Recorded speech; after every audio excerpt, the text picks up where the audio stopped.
एक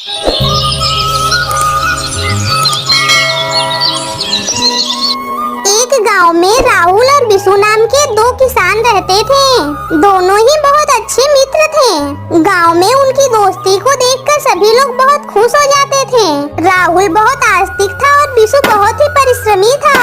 उन दोनों ने मिलकर 1 बीघा जमीन खरीद ली।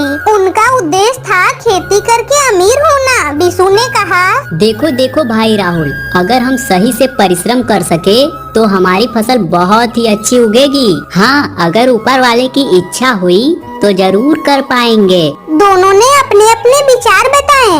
बिशु बहुत परिश्रम करने लगा, मिट्टी खोदता, घास साफ करता, बीज डालता और राहुल सिर्फ अपने लिए आशीर्वाद मांगता रहा। इंसान जो भी करता है वो सब ऊपर वाला कराता है। उसी के आशीर्वाद से तो सारे काम सफल होते हैं। धीरे धीरे दिन बीतने लगे, महीने बीतने लगे। चारों तरफ खेतों में हरियाली छा गई।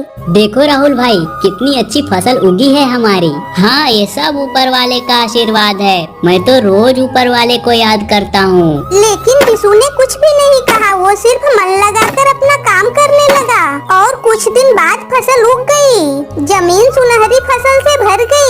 राहुल और बिशु बहुत खुश हुए। राहुल ने आसमान की तरफ हाथ जोड़कर प्रणाम करके कहा, हे ऊपर वाले, आपके आशीर्वाद से ही ये सब संभव हुआ है। ये सब आपके आशीर्वाद का फल है। क्यों मित्र, मैंने सही कहा था ना? ऊपर वाले के मर्जी के बिना एक पत्ता भी नहीं हिलता है। उन दोनों की फसल पक चुकी थी और फसल बेचने का समय आ गया। फसल बेचकर उन्हें बहुत लाभ हुआ, पर अब शुरू हुई समस्या पैसों के बंटवारे को लेकर। राहुल ने कहा, भाई बिशु, ऊपर वाले के आशीर्वाद से हमें इतना लाभ हुआ है, क्यों न हम लाभ का बंटवारा कर लें? क्या कहते हो? देखो भाई, इस जमीन पर बीज बोने से लेकर फसल काटने तक परिश्रम मैंने किया है, तो परिश्रम का भी तो कुछ मूल्य होता है ना। तो लाभ में से ज्यादा हिस्सा मुझे मिलना चाहिए। चाहे तुम कुछ भी कहो भाई, मुझे लाभ में से ज्यादा हिस्सा मिलना ही चाहिए। हाँ, पर मैं जो ऊपर वाले से आशीर्वाद मांगा था, उनके आशीर्वाद के बिना क्या यह फसल होती? बोलो बोलो ना, इसीलिए ज्यादा मुझे मिलना चाहिए, समझे तुम? फिर दोनों में धीरे धीरे बहस होने लगी। पहली बार दोनों में फसल को लेकर झगड़ा और विवाद शुरू हो गया। मुखिया जी ने सब कुछ सुनकर कहा, सुनो, तुम दोनों को मैं एक काम दूंगा। तुम दोनों में से जो इस कठिन कार्य को कर लेगा, वही लाभ का ज्यादा हिस्सा पाएगा। बोलो, क्या तुम्हें मेरा ये न्याय मंजूर है? क्या तुम दोनों तैयार हो? हाँ मुखिया जी, मैं तैयार हूँ। फिर मुखिया जी उन दोनों को 2 बोरियां देकर कहा, इन बोरियों में कंकड़ मिलाया हुआ चावल है। कल सुबह तक चावल अलग, कंकड़ अलग करके लाना होगा।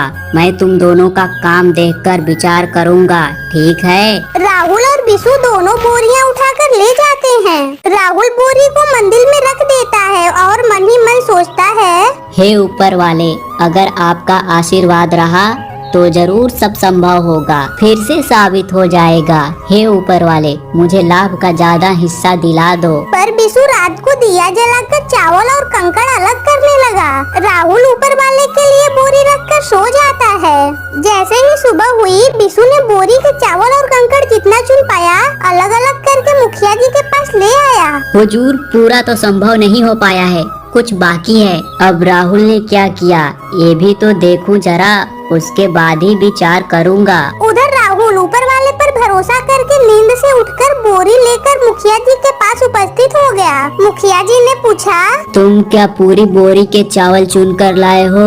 नहीं मुखिया जी, मैंने सारा काम ऊपर वाले के हाथों में छोड़ दिया था। देख लीजिएगा मुखिया जी, उनका आशीर्वाद मुझे जरूर प्राप्त होगा, आप देख लीजिएगा। अच्छा, तो तुमने अपने हाथों का इस्तेमाल नहीं किया, ऊपर वाले के हाथों पर ही निर्भर रहे। अच्छा, तो मैं देखूं जरा तुम्हारे ऊपर वाले ने सही काम किया है या नहीं किया। खोलो, बोरी को खोलो। राहुल ने बोरी खोली तो देखा उसमें जैसे कंकड़ भरे हुए थे, ठीक वैसे ही अभी भी हैं। ऊपर वाले ने सबको 2 हाथ दिए हैं काम करने के लिए, यही उनका श्रेष्ठ दान है। वो उन्हें आशीर्वाद देते हैं जो परिश्रम करते हैं, समझे राहुल? इसलिए विशु के परिश्रम से ही तुम्हारी फसल हुई है। तुमने कोई परिश्रम नहीं किया, इसलिए लाभ का ज्यादा हिस्सा विशु को ही मिलेगा। राहुल सब समझ गया कि उससे क्या भूल हुई है। मुखिया जी ने फिर उससे कहा, राहुल, अगर तुम विशु से हाथ मिलाकर खेती करते तो तुम्हारी फसल और ज्यादा अच्छी होती।